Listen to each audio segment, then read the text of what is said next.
Hi everyone, Dr. Enrico Dolcecore here from Full Life Chiropractic. Today's topic, the branches of health. I hope you enjoy. Our logo that you just saw is based on a lot of things. It had a lot of thought to it when we created it, when we first opened Full Life Chiropractic. And I've always had trees in my logos since the beginning, years back, even before we were here, is because everything stems with roots and has to grow, even us as people and organisms. But I love the plant world because it's just, you can see it. And the branches of health are like branches on a tree, and there's many different branches that create the tree. Losing one branch doesn't kill the tree.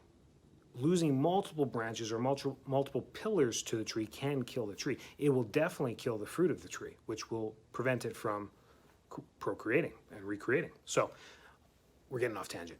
So the three branches I want to talk about are health and vitality. And those three branches of health are the thoughts that go through our head, the toxins that go in and out of our body, and the traumas that we experience. In other words, the mental, physical, and chemical health is the three branches of our entire system. The things that we put in our body, the things that we do to our body, and the things that we think.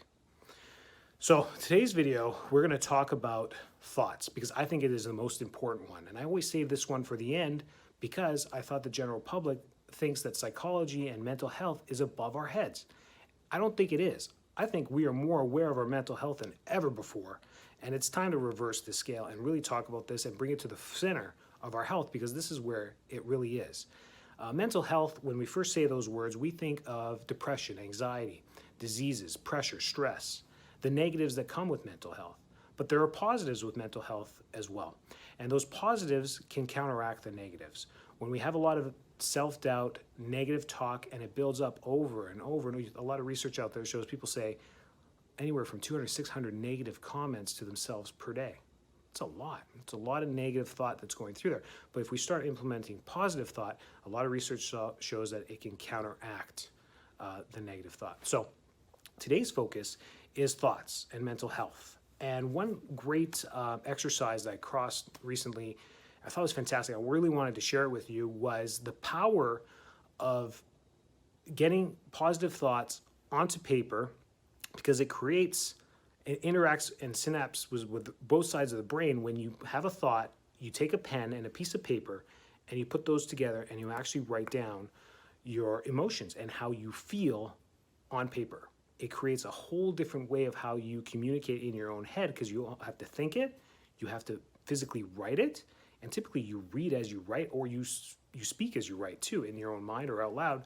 You write these things out and it has a very powerful effect to mental health. And all you need to do is 5 minutes a day on a piece of paper, write your emotions on how you feel in that moment. What's bothering you? What is the stressful component that you've been thinking of today or the last few days, the last weeks, the last month, the pandemic? This is a crazy time in our history where people are stressed. Write those things down. You don't have to keep that piece of paper. The beauty of this is you can rip it up, toss it out, burn it, whatever you want to do after. It's the act of writing that down. So this exercise, if you know anyone that's struggling, you know them better than I do. They may be family or friend, and you know how to bring this idea to them in a way that may inspire them to do it. Just watching my video, they don't know me, they may not say, okay, this guy said so, let's do it. But for those of you that do know me and are struggling, I encourage you to try this. Try this for 10 days, 14 days, 30 days straight, and see what happens to your psychosis. When you start to put down your emotions on paper, you start to change the lingo in your head, and you find solutions to them, which are typically positive, that counteract the negative talks. A lot of research that's been out there from, I know one of the Holocaust research papers I read where they took Holocaust survivors, from the 30s, 40s, and in 1990s, got them to sit down and write their emotions on paper that were struggling with anxiety, depression, all these other issues, and health issues. And what happens, they followed them a year later after they were doing these exercises for weeks and months.